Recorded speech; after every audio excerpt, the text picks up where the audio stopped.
This is the Creatures of the Night podcast, right? And I'm Chris. And I'm Wendy. And we're drinking. And it's late. And it's like we just worked all day and worked all week. So, yeah. So, Wendy, what are you drinking? I'm drinking Dreaming Tree, which I've had before. I never realized it was a Pinot. Maybe I've had a different kind of Dreaming Tree. Do all the labels look the same? You've had this before, right? Yeah, I actually came really close to grabbing that on my way out of the supermarket tonight because that one was on sale. But I have had that before. I like the Dreaming Tree. That brand that makes it, they make something else that I like. I can't remember what it is right now. Does it go by a different name? Yeah, it's not, begins with a G. Is it Gnarly Head or something like that? That's theirs? I didn't know that. I'm not sure if I've got it right. You're just making stuff up. I might be. Well, so when I went to the liquor barn before, Dreaming Tree had this. If you buy any of these, you can get a rebate. So, and that's when I realized, oh, they must all be from like the same maker or something like that. So don't quote me. It's probably not Gnarly Head, but they did have another one. I think Dreaming Tree is actually pretty good. I like that one. I like it. It's my go-to because I like the label and I like the name. And so when I'm buying for other people, I know that they are not the type that just buy wine bottles that have nice labels. Like they actually put a lot of thought into their wine. I buy this one. So I buy this brand because I'm like, I've seen plenty of people drink this one. So it'll be fine. You know, and I knew that we were podcasting tonight. So when I was at the grocery store deciding on my bottle of wine, I told myself, I'm going to get something brand new, something that has a really pretty label so that I can share it with Wendy. And then it can be like the it's good or it's bad kind of a thing. And I totally didn't do that because when I saw that they had, this is my favorite, like my go-to, it's Adobe Red. And I've shown this to you before. That is so pretty to me. And this fucking wine is so good. I don't know why. Like, honestly, there's probably lots of other red blends out there that are top notch. But this one just, speaking of memories, I mean, it brings me back. I love that it's a screw top. Yes. So that's awesome. But the picture of the house on there, that is gorgeous to me. You know, and I didn't even realize that. It does kind of look like our Billy Jacobs. Yeah. It does kind of have that vibe to it. I don't know if that's what drew me to this wine originally, but I'm not going to lie. I do love a red blend. Those are always like my go-tos are the blends because I don't know if it's just like the laziness in me or the indecisiveness in me. I am a Gemini, so go with whatever you want. But I'm like red blend. That sounds more like my nature. Yeah. I can stare at the Pinots, the Sauvignon Blancs, and the Pinot Grigios, like the whites and the reds, and never like fully decide on which one I want. But I walk by the red blends and I'm like, done. Let's go. We got this. I feel so lame because a lot of the times I'm like, I search and I want to try something new. But then, well, all the new ones that I see or the labels that I like, they're in the price range I don't want to spend. So my cheap ass is like, or we'll just get the one we know is good and cheap. Right. Here we go.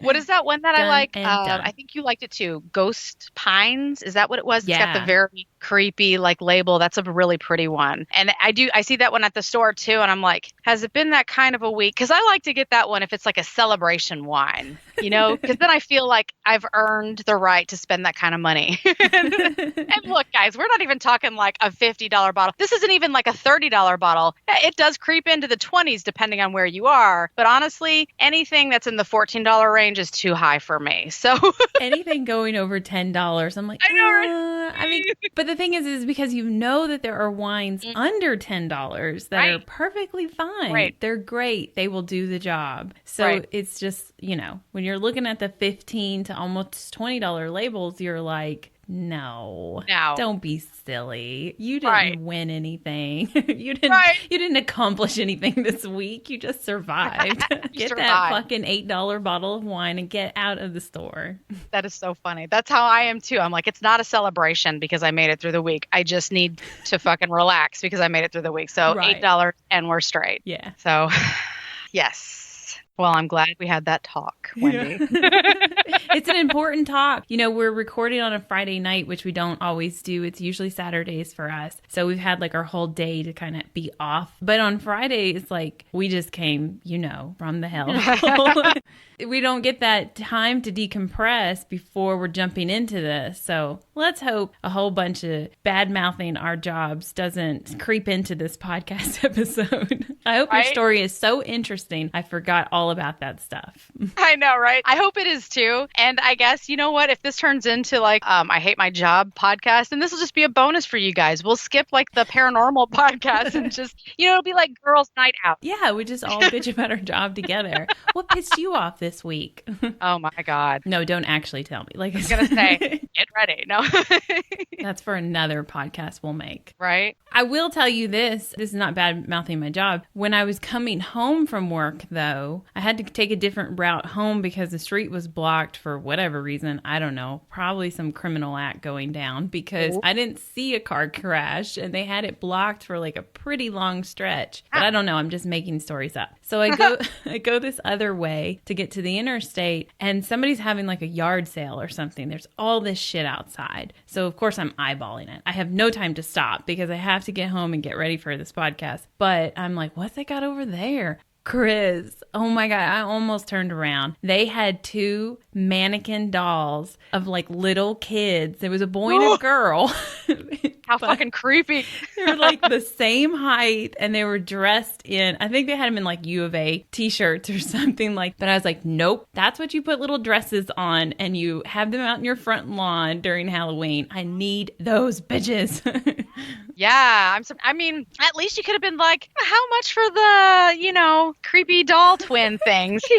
Just play it off like you don't really have an interest, but, maybe if the right price is there and just see what they were asking. Fingers crossed that nobody like me also noticed these gems and maybe they'll be there tomorrow. I might have to cruise by. I hope so. It's interesting that someone was doing a yard sale on a Friday afternoon. So I guess it's not like a yard sale because that was a dumb way to describe it. It just reminded me of a yard sale. I think it's a thrift store or something that's there. Oh. Whatever you would call that. A sidewalk sale or something. They were bringing some shit outside. They were putting out the goods. Yeah. I've never been in the store. They got my attention now, so I'll have to stop by. Oh my God. I so hope they're still there. Man, get 2 matching blue dresses. Yes. They could be the 2 little girls from The Shining. Come and play with us. I just need to put a wig on one of them. Because it was a boy and a girl. But just put a blonde wig on one. Oh my God. I'm sure it'll be fine. And then the next year, zombie kids. And there's so many possibilities. All the time. Just changing them out. I hope that you get them. I need pictures. I'm going to set them in the car next to me. As I drive home. Snap, snap, snap. My new children. Fuck yeah. Cool. That's kind of creepy. Okay, so my episode, it's not Halloween themed, but it is very creepy. So. Well, that's good. That's kind of the theme of our podcast. It's true. But you mean that this is an extra level of creepy, not just like plain old haunting? It's a little stranger? Not for you, because you know me quite well. And I don't think for you I can get any stranger. I don't think that you could ever surprise me, Chris. This is true. But I think for our listeners, this might be a little bit of a surprise just because, well, I guess I'll just get right into it then. Are you ready for me to tell you? I'm intrigued. Good. I'm glad I roped you in. So now that we've all entered into the most wonderful time of the year, I wanted to tell you all about a few very dark yet also very celebrated stories from around the world. These involve a few creatures of the night, and they are more legendary and frightening than ghostly. Just so you know, the stories I'm about to get into are absolutely haunting, but in a different sense. So that's kind of what I was leaning towards. I got you. Like give you nightmares type thing. Got it. Yeah. Yes. Right. I'm so excited to give you nightmares. Really, I was just excited she's with me. So to start things off, I'm going to tell you all about one of my most favorite stories, which happens to also be an honored tradition in other parts of the country. That is, my friends, the story of Krampus. I am sorry. I'm so excited too. Like I'm a little child. I am like as giddy as a kid at Christmas time. But for all the other reasons, like when people are like loving Christmas music and all this like heartfelt stuff, or like let me tell you some horror shit. You're going to love this. So Krampus is thought to be the evil counterpart to St. Nicholas, following him around and carrying a stick or a whip that he uses to punish naughty children for their bad behavior. They say he comes around on the evening of December 5th, a night that is known as Krampusnacht. I hope. Krampusnacht, maybe. I'm not German or Austrian, so I'm sure I'm not saying that right. One of those are bound to be right. Right. Just go with one of those. Bearing a bundle of gold-painted birch sticks used to beat naughty children, Krampus has a very recognizable sound as he approaches. The soft slap of one bare human foot as it meets the pavement, while the other a hollow clip-clop noise, which is made by his one cloven hoof. Nobody can see me, but I am like beaming over here. Krampus has arrived, and he is the terror of Austria and the Alpine region. And though the stories of his outward appearance seem to change a little from region to region, his general description is usually about the same. Krampus has pointed devilish horns and a long snake-like tongue which hangs out of his gaping mouth filled with sharp, jagged teeth. His body is covered in coarse fur, and he looks a lot like a goat crossed with a demon. Also, his arms and body are usually wrapped in chains and bells, and he carries either a large sack or a basket on his back, which is used to carry off any of those misbehaving little brats. Which is just a nightmare for him. He's just creating more trouble for himself. And I wonder about that. I think he's like, I'm actually the real Saint Nick here because I'm doing all y'all a real favor. You don't have to worry about Christmas presents. I'm taking them. They're mine now. Done. He comes to town the night before the Feast of St. Nicholas, which is December 6th. And if you're lucky, you'll end up with just a little welt from his birch branch. But if you're not, you'll wind up in a basket. After that, who knows what happens to you? However, there's a few ideas that suggest you might be eaten as a snack, drowned in a river, or just dropped off in hell. It's whatever with this guy. I will vote for the last one, the least painful one. If you're given the options, like, whoa, Krampus, A, B, or C, all right, let's just drop me off in hell. I'll take my chances. Mm-hmm. Honestly, seems like a pretty fair deal.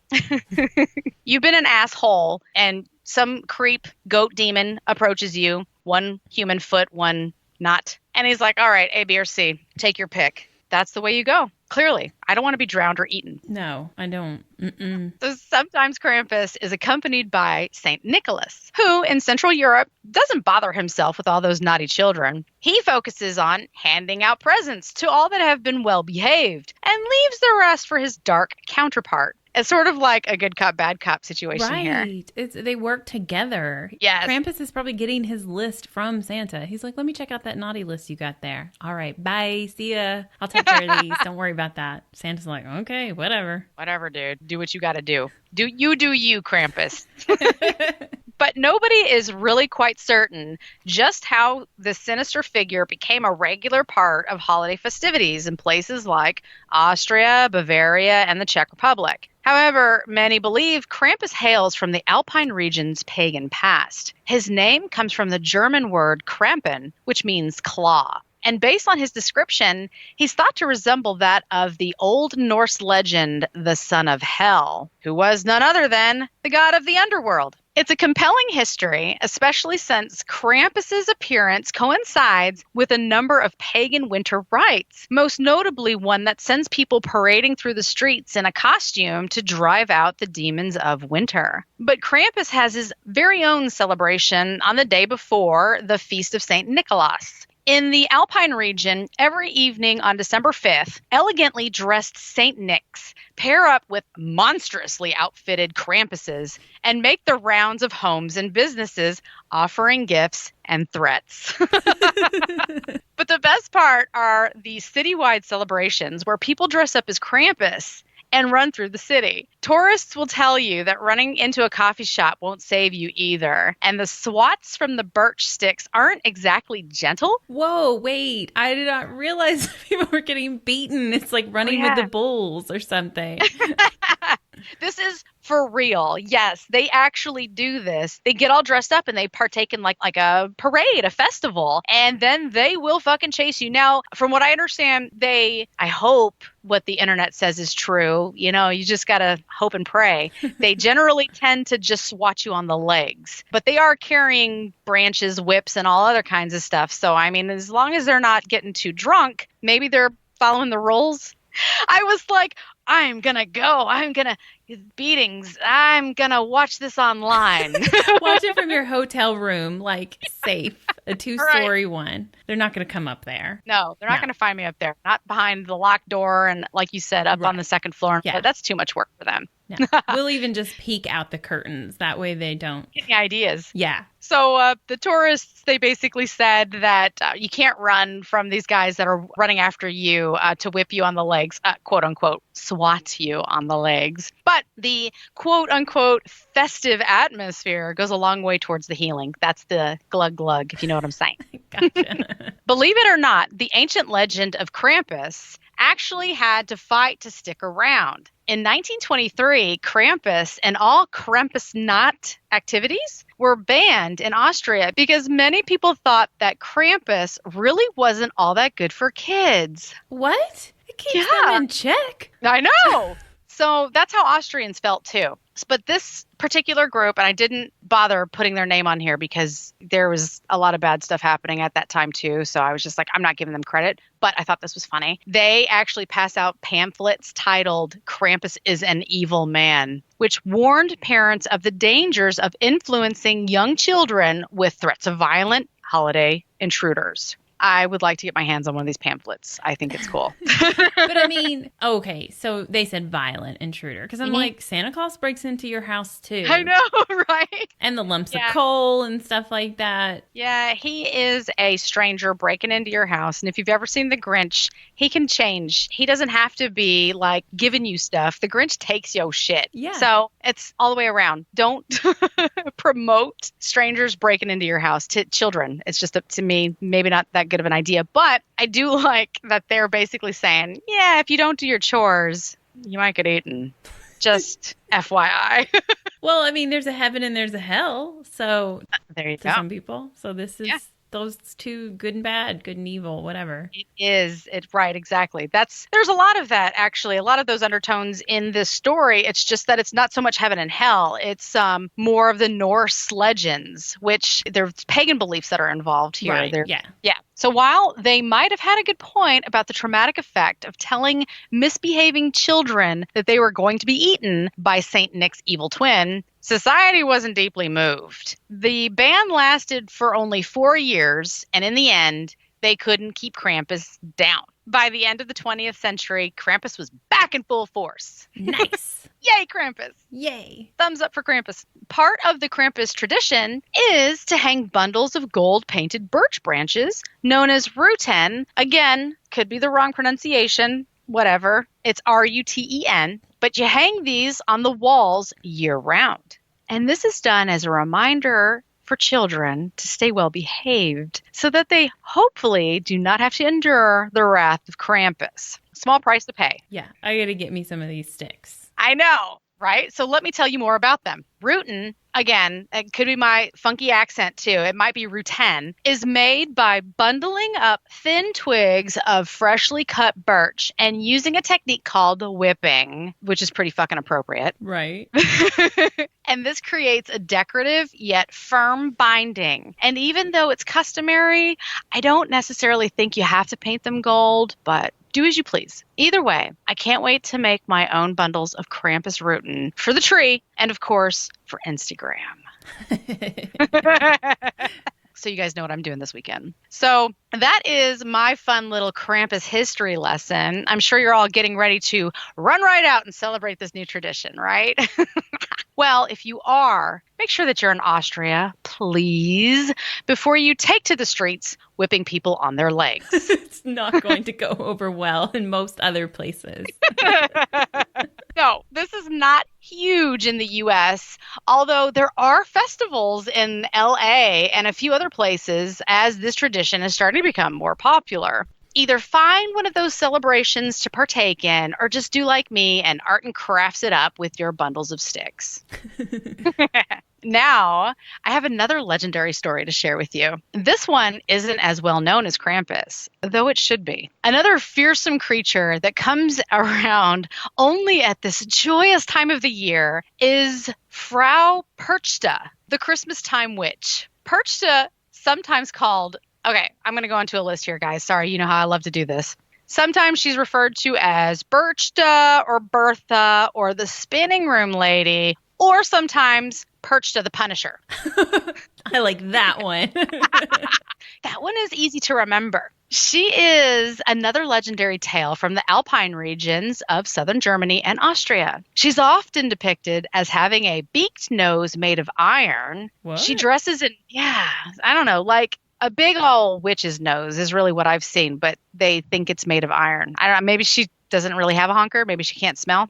She dresses in rags, carries a cane, and generally resembles that of a frail old hag. Not so terribly frightening, though, right? I mean, compared to Krampus, she sounds like a beauty queen. At least she has the same kind of feet, you know? Oh, no, wait, I'm not done. I'm sorry. What? Yeah, she has a swan-like foot, which, just one. Of course.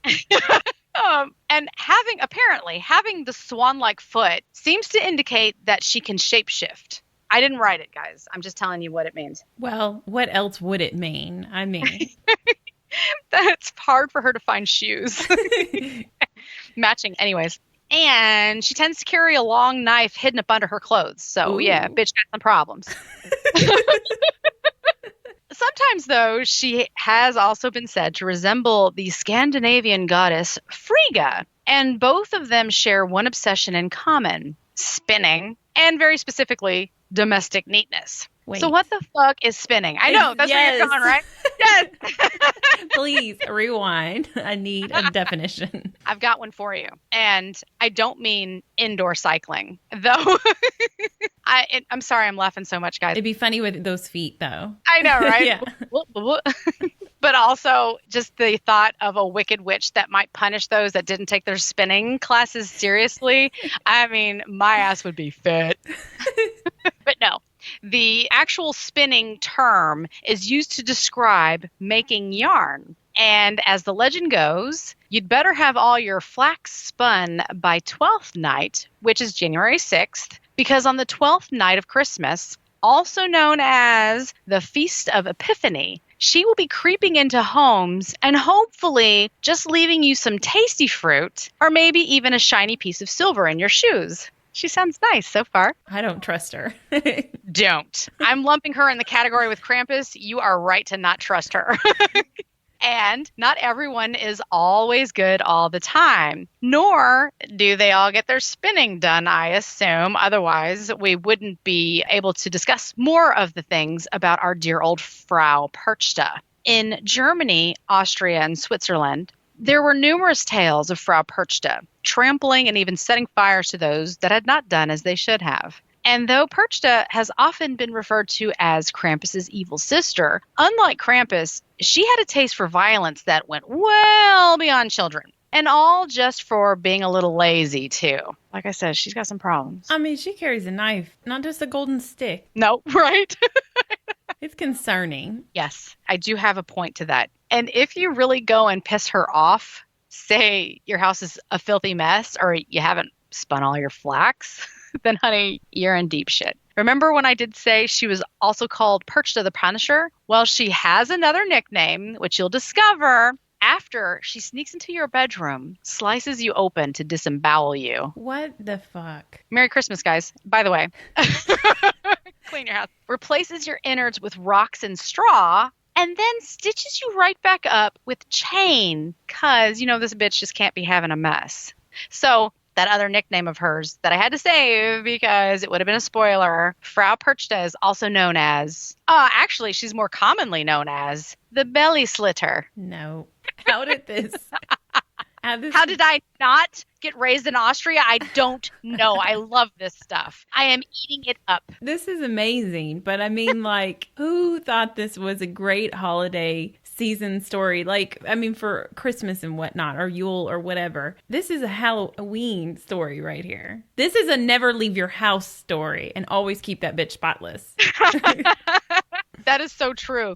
To me, it's so funny that, okay, they went beyond, yeah, there's a guy, he looks like a demon goat. He might snatch your ass up if you don't do your chores, to if you don't spin your flax, there's this crazy lady that's going to slice you right on up, take out your innards, and stuff you full of straw and stones. I mean, they must have really been angry. Maybe those kids were really, really bad and they had to go the extra mile with those threats. I don't know. I mean, honestly, to me, it just worked. Well, I can't say year round, but knowing that there was a guy that was going to come to the house and leave me some awesome presents that I couldn't get any otherwise, I mean, that was good enough for me. I get the elf on the shelf these days because there's a freaky ass fucking doll watching your every move. And then he's supposed to do some bad shit every night. But yeah, this Frau Perchta, this is definitely, like you said, this goes a little bit beyond the just scare you into submission kind of a story. Yeah. Lock doors. Stay inside. Well, that doesn't really help because she's coming in, but... Yeah, that's true. She sneaks in. So I don't know. Just get the fuck out of Austria. That's the only thing I can tell you guys.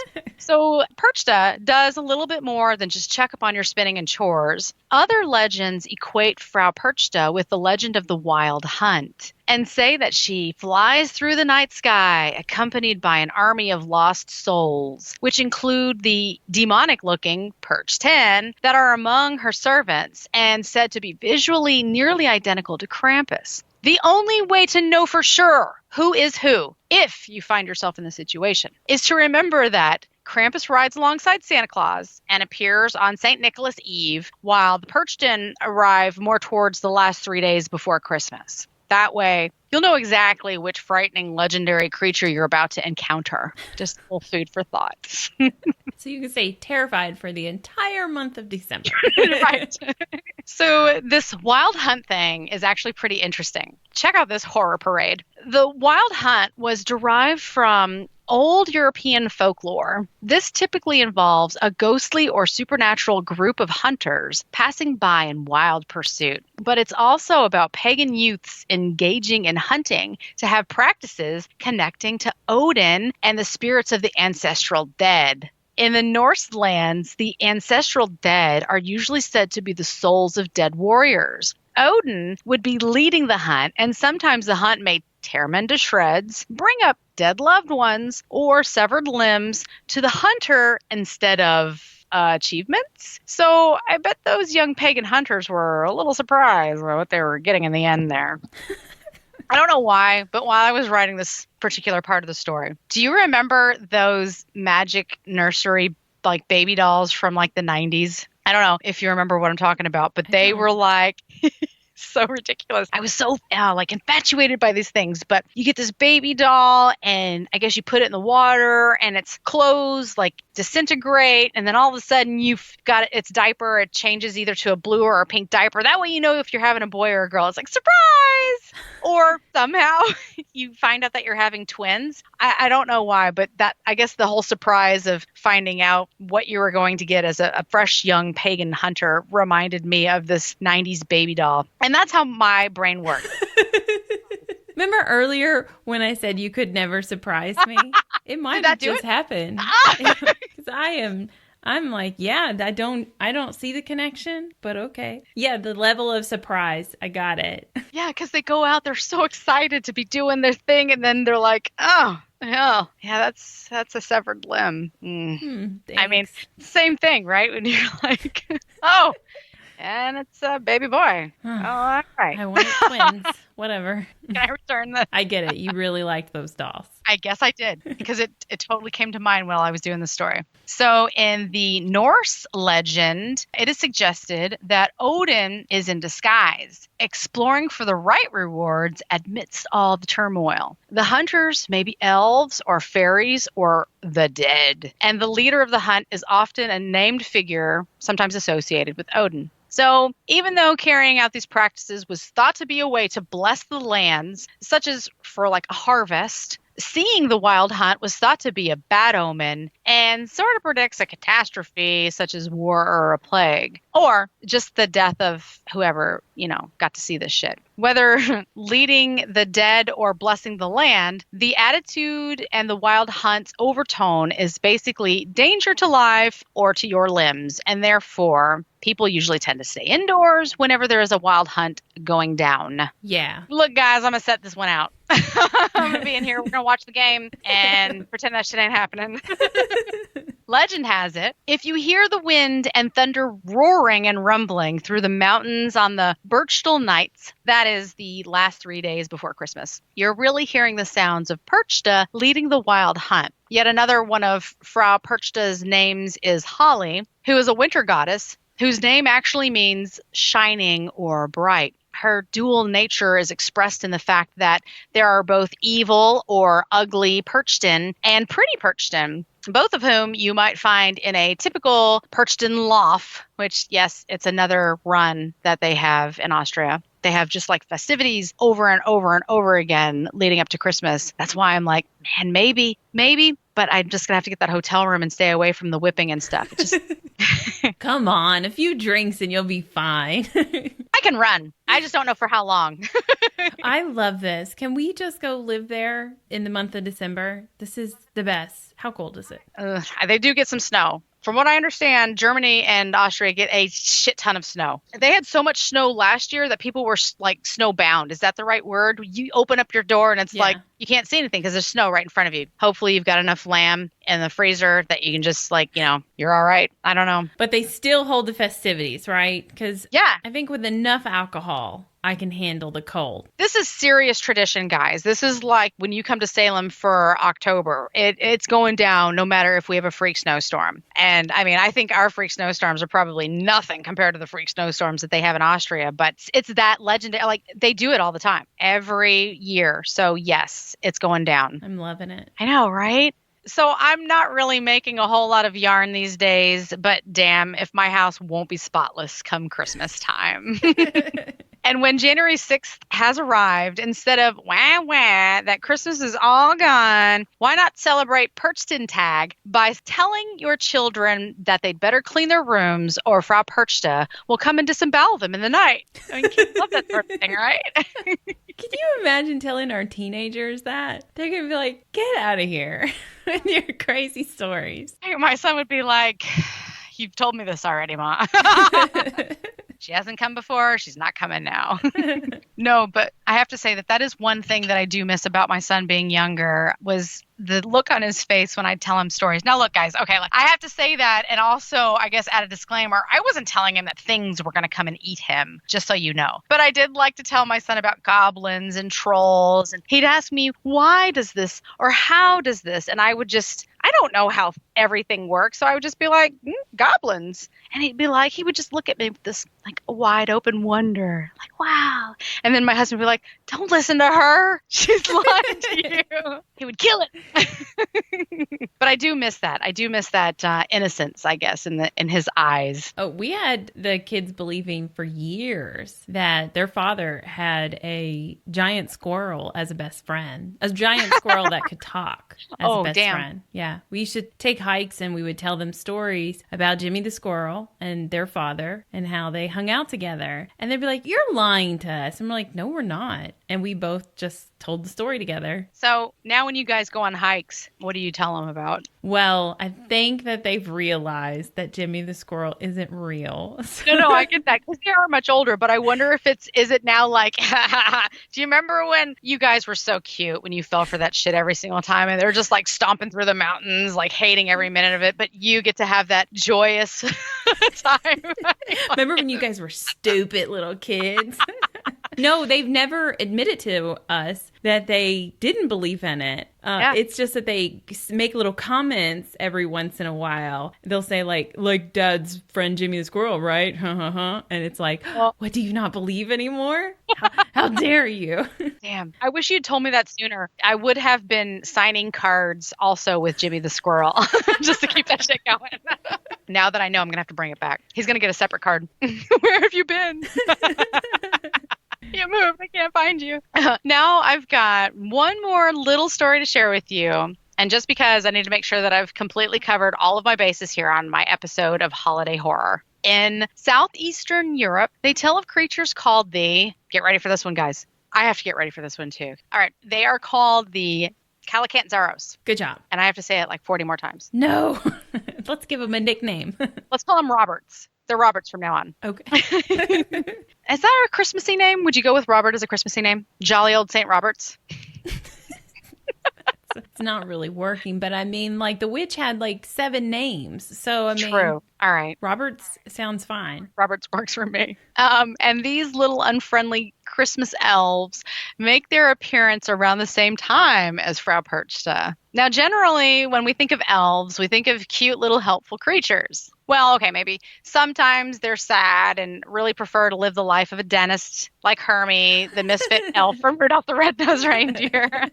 But not the Roberts. No, not so much. These little creatures are a little more like malevolent Christmas goblins. Having roots in Greek folklore, the Roberts stay underground all their lives, but between December 25th and January 6th, they make their way to the surface. Descriptions of the Roberts vary from region to region, but many seem to agree that they were like little devils. They are small, human-like, but having long tails, and they also seem to have a particular liking for frogs and worms, just like fish, apparently. That is... I mean, they do live underground, so I guess that's what they're used to eating, so they're just like... I mean, whatever, right? So what they eat is fine. I think you threw me off with the tail. I mean, this is just, this is just not how I would envision an elf. An elf. So yeah, they've equated them to elves, and I wanted to just like kind of slide that one in because you were so excited to have an elf in a story. So I just we'll be like elves, but they're not. They're devils, is what they are. Sound like it. The Roberts. They're also blind, probably from a result of their living in a subterranean, world underground. Yeah. However, this would not interfere with them making mischief. During the day, people were safe from these guys because daylight is deadly to them. However, at night, the little imps were at large and waiting for their victims. Anyone out alone needed to beware because... if they would encounter the Roberts, sorry guys, they would be forced to carry them around until dawn. But those that stayed inside, they weren't safe either because the Roberts would attempt to draw them out by imitating the voices of passed on loved ones. Oh. Yeah, they were wicked little things. Dirty little trick there. Yeah, I mean, some voices have got to be pretty hard to imitate too. So, I mean, it's outdoors too. Breath is on the wind, so maybe they were able to get away with it. I mean, I'm assuming they're like magical in a sense, so they can do whatever they want. I'm just like, they would have got us, right? Oh, yeah. What was that? Get your recorder. Oh my God, no kidding. Right? I'm drawn out of bed every morning at like a specific time anyway. So I'm like, fucking leave me alone. Oh, wait, what? Oh, you're really going to fucking talk to me today? Okay, fine. Let's do this. Let's go ahead and have a chat. Yo, you're outside? All right, I'm coming. Let me just get my coat on. Yep. And it's a devil. And then, boom, you're terrorized. If their victims wouldn't come out, I'm going to try it again. Calicantzaros would break the fuck in. They snuck in through cracks in the windows or through the keyholes of your doors. I guess they're like mice. Or they just come down the chimney, kind of like St. Nick. Once inside, they smash up your furniture, eat all the food and drink all your drinks. And they urinate on anything else that's left in the house that might be edible. All these are like Krampus and the witch and stuff. So you imagine they just came from like lores that people were making up to keep their kids in line or whatever. It was just fun, festive stuff. This sounds like some creatures that just they happen to see around the same time. We have certain animals like Acudamundes. They tend to only come out of the caves at like when it's a certain temperature in the time of year, and they will like hibernate the rest of the time almost. They're not actually hibernating, but you just never see them. So it's like these little brats just fucking came out of the ground around a certain time of year, and they were awful, like some Tasmanian devil type shit, like tearing stuff up and peeing on things. Like, oh my God. I think this really happened is what I'm trying to say. Yes. This actually, I mean, out of all of them, this one seems to be the most legit. There's some more things that I'm going to sprinkle in here later where it's like people just be getting crazy. But yeah, this does sound like a cave critter. It's like, oh, the sun isn't out as long as it used to be. Let me go and like look for some food. Oh, your door's cracked? Well, smells good in there. What you cooking? I mean, I definitely think that people could have exaggerated over the years. Yeah. But this is like the first story that you told that I'm like, that shit could have happened. It could have stemmed from something. There is some creature out there that will do this to you. Okay. Well, good. I'm glad that you believe in the Calicantzaros. I'm going to have to learn how to say it now. It's a tough one. Honestly, I even listened to, you know how you told me about listening to how people pronounce things online? So I found a YouTube video where that's what the guy does. He just says it over and over again. And I still can't say it because here I am and I'm like, fuck it. We're going with Roberts. I found that on YouTube too, by the way. Yeah. If you just type into YouTube, how do you say this? It'll find you like a little video that says the word for you. Yeah. And that's what I did. I sat there. My husband was asleep on the couch. And I'm like, okay, Calicantzaros. He said it so smoothly. And I was like, oh, yeah, this guy's got it. He could be a robot for all I know. But it just rolled off his fucking tongue. Right. All right. So back to the Roberts. If they encounter anyone during the process of tearing up your crib, the Calicantzaros would terrify them with their hideous red eyes, their hysterical laughter, and they also like to torture by biting and scratching. So, to me, they do sound like critters. Yes. They're in your house, and they're, feral-ass critters. Hey, honestly, what if they're just squirrels? What if they're just like... really ugly ground squirrels? Right? They could be.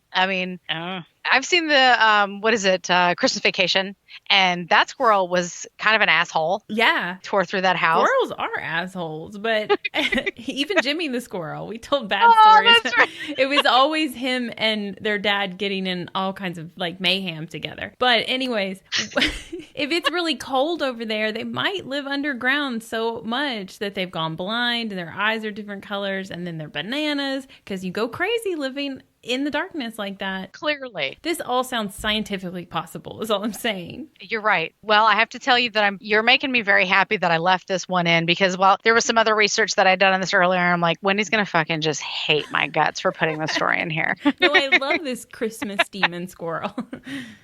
Awesome. So their version of the 12 days of Christmas is a little less about giving and more about terrorizing. It's also thought to not be a happy occasion if a child is born during these 12 days because there's a chance that the baby will end up as one of these hideous goblin-like creatures. And this is what I thought was kind of weird.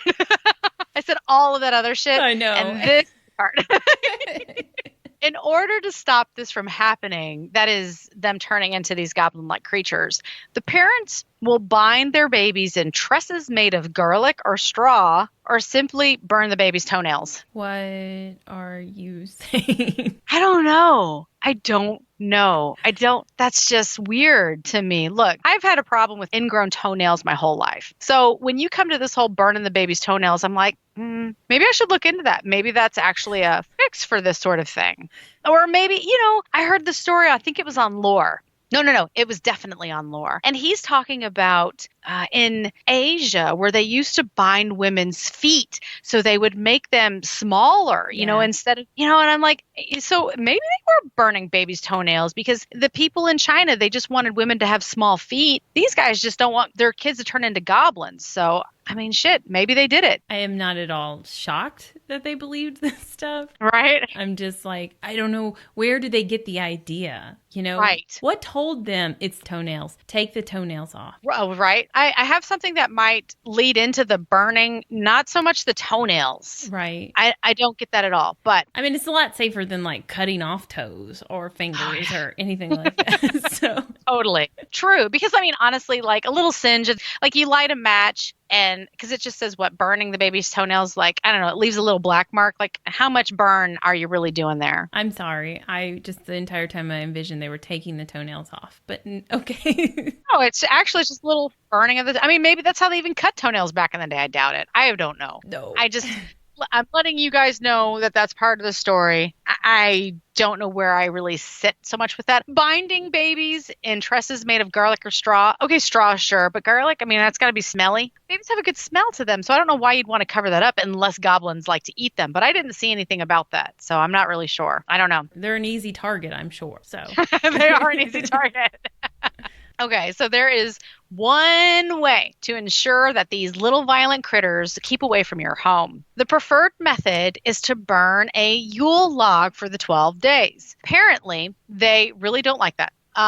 which it's just funny. It's just, you just burn this, one log and you're good. Wow, is that easy? It is. It does kind of make a little bit of sense because they don't really like bright lights. And in many traditions, a giant log is being hoisted into the hearth to celebrate the return of the sun each year. So I guess if you get that big ass tree up in your fireplace, then it's going to be like, it's too bright for me. I can't handle this. Yeah. They're going to be like, no. My blind ass squirrel ass is going to go running over to the dark Johnny house. Jacobs down the house. Yeah, right. They're not burning the Yule log. Satanist worshipers down the street. We'll go visit them. So the Yule log was originally an entire tree that was carefully chosen and brought into the house for burning. The largest end of the log would be placed into the fire hearth while the rest of the tree stuck out into the house. The log would be lit from the remains of the previous year's log, which had been carefully stored away and slowly fed into the fire through the 12 days of Christmas. And it was considered important, I hope you're taking notes, that the relighting process was carried out by someone with clean hands. I don't purposely put this into my stories, guys. I just find it and I just let you know. Well, it's important that we do it right. Right. So be good, spin all your flax, clean your house, and get your Yule logs ready for burning because, dear listeners of the podcast, it is Christmas time. And wash your hands. Yeah. Be clean about that shit. So that's it. That was my Christmas horror episode. I know it wasn't necessarily, like I said earlier in the very beginning, I didn't really have any ghosts to tell you about. Look, I did go looking. And there are some haunted places in Germany and Austria, clearly. But they didn't really fit into my story since I was going way off the deep edge there with my legends. So that was my story. I was so excited to tell you all about it. And if I had the time, I would add more because there are some more legends out there, but those were my top pick of the ones that I could find. So there you go. I love every bit about that. I enjoyed all of these stories. I don't watch scary movies or whatever, so I actually didn't really know the story of Krampus. I only know the tiny bit that you've kind of let out over the years. So I was super psyched to hear that. I'd heard of that witch before, I swear, but not to that detail at all. I think I just heard her name. Like when you said it, I'm like, I think I know that, but not no knife carrying witch. That is insane. That's beyond insane, that story. Oh, I'm so glad that you liked it too. I know that you don't watch horror movies, but I knew deep down that you would have already known a little bit about these guys. Getting to be able to say the name Frau Perchta for me was liberating. Because I love how they do Frau in front of other names anyway. So I feel so European by putting that in front of the name. And I know that's weird, but that's just how I feel. I'm cultured all of a sudden because I get to say this. Like when I did my Sweden episode and I was so psyched I watched something that had subtitles on it. Right? I felt so sophisticated. So what's even funnier about all of this, I am in training for a new position at my current job. And I work for a German company. And one of the ladies that I'm training with, I think she's German. She's training me and she's like, oh, you won't be able to get anybody on that day. And I'm like, why? What's going on? She's like, oh, it's a holiday. And I'm like, what? December 6th? What the fuck? What holiday is it? And she says, oh, it's St. Nicholas Day. And I'm like, duh, dummy. I'm doing a fucking podcast on this story. But it was just and that's the funny thing, too, because as soon as she says it, I was like, oh, shit. Of course I knew that. Of course, she doesn't say anything else to me. I didn't say anything else to her. I just went right back to typing. So I don't know if she was like, what the hell is this bitch smoking? Because first of all, I'm like, what is this? And I'm like, oh, yeah, duh. I knew all of that shit. I didn't even bother her with the fact that I'm like, yeah, you didn't know I'm super big Krampus fan over here. OG Krampus, yo. That's so funny, though. I mean, did she give you the idea for the podcast or you were already writing it? Yes, I was already writing it. I knew that the Krampus Festival was coming up because December was coming up. And by luck, Wendy, by fucking luck, I flipped my calendar and Krampus Day, December 5th was coming up. And I'm like, oh, that's my week too. I'm so excited. I get to tell the story of Krampus. Wendy, I went on a mad search to find anything haunted to go along with this story. And it just didn't work out for me. So that's why you guys just got the legends. I I love it though. I don't even care that there's no ghost to it or anything. The legends, I love them. Well, I'm glad that you did. I was very excited to share that, if you couldn't tell, because I was giggling like a little schoolgirl through the whole thing. And if you all also enjoyed the story, please write to us and let us know. Also, tell your friends. It is, after all, the season of giving. Don't hold out on your bros. Be a good friend and like, subscribe, and share. We are going to post some stuff on Instagram this week, so be sure to look us up. That'll be COTN_paranormal, and I suppose it'll most likely just be a bunch of vintage depictions of Krampus or the belly slitter, and of course, my handcrafted Krampus routine. And Wendy's too, if she decides to partake in the event. Totally. I'm totally doing it. Yes. So it'll be Creatures of the Night Krampus routine. Boom. I might also get around to loading a few things on Twitter and Facebook. You can always find us there and chat with us if you do so, please. It's COTN Paranormal on both of those sites. Oh, and one more sales pitch, because it's the time to find the perfect gift for that special someone in your life. And when you just don't know what to get them, you visit our shop on Etsy. It is the Spirit Emporium, and get them a Creatures of the Night podcast t-shirt. Duh. Yeah. They're awesome. We wear them, and not just because they're so damn good looking, but also because we like shirts. So have a great holiday season. But remember, you better watch out. My tongue is purple from the wine. Oh, no. My lips always turn colors. Yeah, from the wine, right? It turns purple. Oh, yeah. So it's like the next morning if you have to run out somewhere. You don't have time. You're just like trying to scrape that shit off. Just put some lip gloss on it and you look fancy. But yeah. All right. Thank you so much for that story. It was fabulous. And yeah, this has been an amazing podcast. Thank you. Welcome. I'm so glad you liked it. So that's it. Bye. Bye.